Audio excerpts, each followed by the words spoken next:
These days, self-improvement is everywhere. It's a hashtag. It's a podcast title. It's a highlight reel of morning routines, cold plunges, and green smoothies. But let me tell you something. Self-improvement isn't a trend. It's a lifestyle. And if you're only doing it when it's popular or easy, you're missing the point. There was a time in my life when I treated personal growth like a sprint. I'd get inspired, write a new plan, wake up at 5 a.m., hit the gym, read 20 pages, meditate, journal, and eat clean all in one day. And by day 3, I was burned out, frustrated, ashamed, because I thought self-improvement meant being perfect.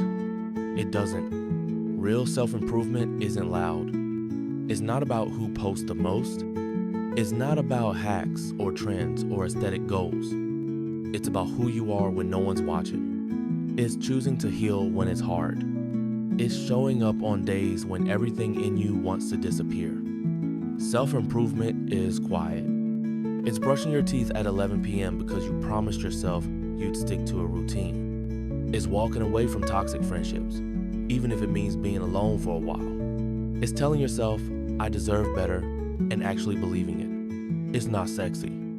It's not always fun, but it's real. When you treat self-improvement like a lifestyle, you stop chasing motivation. You start chasing mastery. You start choosing progress, not perfection. Peace, not popularity.